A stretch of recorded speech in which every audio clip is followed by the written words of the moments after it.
ഒരു പ്രതിഷേധത്തിന്റെ വാർത്ത വരുന്നത് കൊല്ലത്ത് നിന്നാണ്. ഛത്തീസ്ഗഡിൽ മലയാളി കന്യാസ്ത്രീകളുടെ അറസ്റ്റിൽ പ്രതിഷേധിച്ച് കാത്തലിക് സ്കൂൾ സ്റ്റാഫ് അസോസിയേഷന്റെ നേതൃത്വത്തിലാണ് കൊല്ലത്ത് പ്രതിഷേധം നടക്കുന്നത്. ദൃശ്യങ്ങളിൽ കാണുന്നത് പോലെ വായ മൂടിക്കെട്ടിയുള്ള പ്രതിഷേധം. ഹെഡ് പോസ്റ്റ് ഓഫീസിലേക്കാണ് പ്രതിഷേധ മാർച്ച്.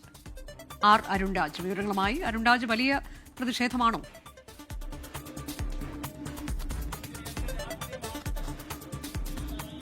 അനുജ, ഛത്തീസ്ഗഡിലെ കന്യാസ്ത്രീകളുടെ അറസ്റ്റിൽ പ്രതിഷേധിച്ചാണ് കാത്തലിക് സ്കൂൾ സ്റ്റാഫ് അസോസിയേഷന്റെ നേതൃത്വത്തിൽ കൊല്ലം ഹെഡ് പോസ്റ്റ് ഓഫീസിലേക്ക് ഇപ്പോൾ പ്രതിഷേധ പ്രകടനം നടത്തുന്നത്. വായ മൂടിക്കുട്ടിയുള്ള പ്രതിഷേധമാണ്.